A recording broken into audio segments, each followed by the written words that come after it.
It's your day in tech history, and it's brought to you by our friends over at Expedia.com, where you can find yours with Expedia. Hey everybody, Jeffrey Powers here, and I welcome you to the Day in Tech History at dayintechhistory.com. It's part of the Tech Podcast Network. You can subscribe via iTunes, Zune, or Stitcher Internet Radio. Our Twitter is Day in Tech Hist, and all show notes are on the wiki page if you want to follow along. Now let's find out what happened on this day, your day in tech history. October 19th, 1860s, where we're going to start. The first company to manufacture internal combustion engines is founded. In 1948, the National Bureau of Standards authorizes the construction of its Standard Western Automatic Computer, or SWAC. Its machine, which would be built at the Institute of Numerical Analysis in Los Angeles, would be one of the earliest electronic digital computers. In 1951, all U.S. color television receiver production is halted and banned for the duration of the Korean War.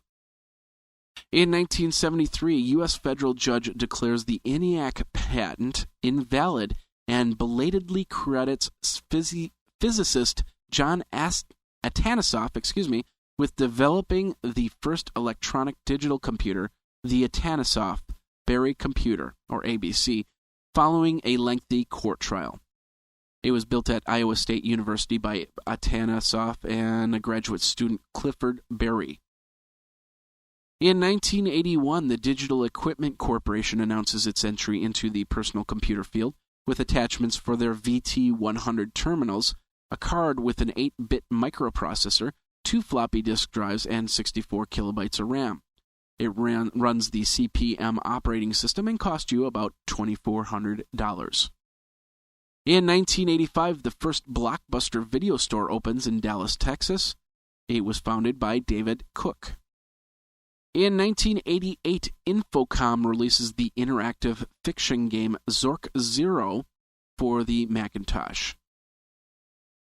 In 1989, Quantum Link, or Q-Link, for Commodore 64 and 128 personal computers becomes America Online for Apple II and Mac computers as bulletin board systems. The service includes online games, graphical chat rooms, and emails.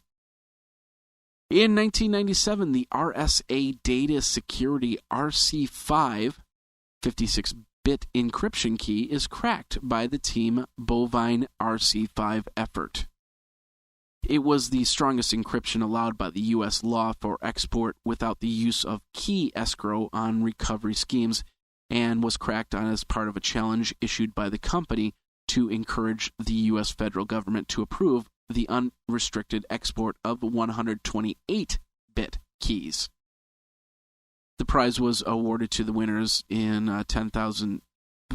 They got $10,000 basically. 4,000 teams participated in the challenge, and the Bovine RC5 effort succeeded only after 210 days of effort.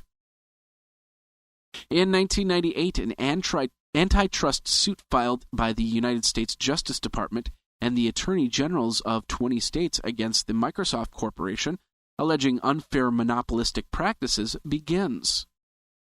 Also in 1998, Bristol Technology, an 80-employee Connecticut-based software firm, commences their antitrust case against Microsoft Corporation in federal court.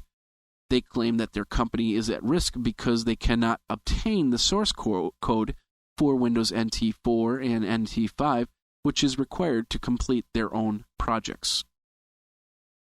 Real Networks announces an agreement to integrate its multimedia software into browsers produced by Netscape Communications, and version 4.5 of the Netscape Communicator is released.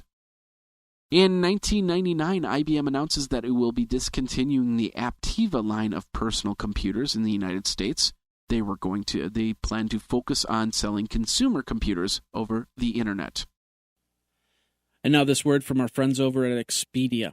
Las Vegas, Jamaica, San Francisco, China, New York, Portland, Florida. Have you been? Maybe you're from there and you need to start planning your trip home for the holidays. Now is the time to do that. with rates at their lowest for November and December, you can get great deals in planning your trip. That's where Expedia comes in, from air travel, hotels, cars, and full vacation packages. Because who doesn't want to be in a warm city during the coldest of winters? You can also earn Expedia points so you can use them on more trips all around the world. Get $25 off your first hotel booking at Expedia. Go over to geekazine.com/Expedia for more details. Over at Expedia, find yours. Now let's get back into your day in tech history.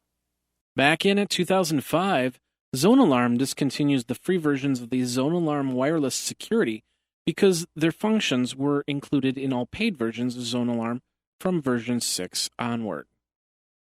2007, Flickr adds geotagging and photo printing options, and 2 executives from Village Voice Media were arrested in Phoenix, Arizona for revealing grand jury secrets. This was just days after the House of Representatives passed the Free Flow of Information Act. 2008, Beijing begins NetCafe ID checks. Users were required to scan their IDs to record internet usage and reduce illegal sharing.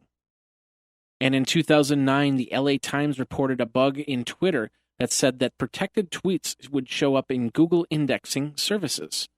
Turned out, well, like a search engine. Turned out the tweets were public at one time and then turned to private. Hence, Google indexed it at that point. And that's your day in tech history. My name is Jeffrey Powers, www.dayintechhistory.com. All the show notes are over at wikizine.com, Geekazine's wiki. And of course, you can like the Facebook page and follow Twitter at DayInTechHist. Until tomorrow, take care. Day in Tech History is copyright 2014 JMP Enterprise and Geekazine.com.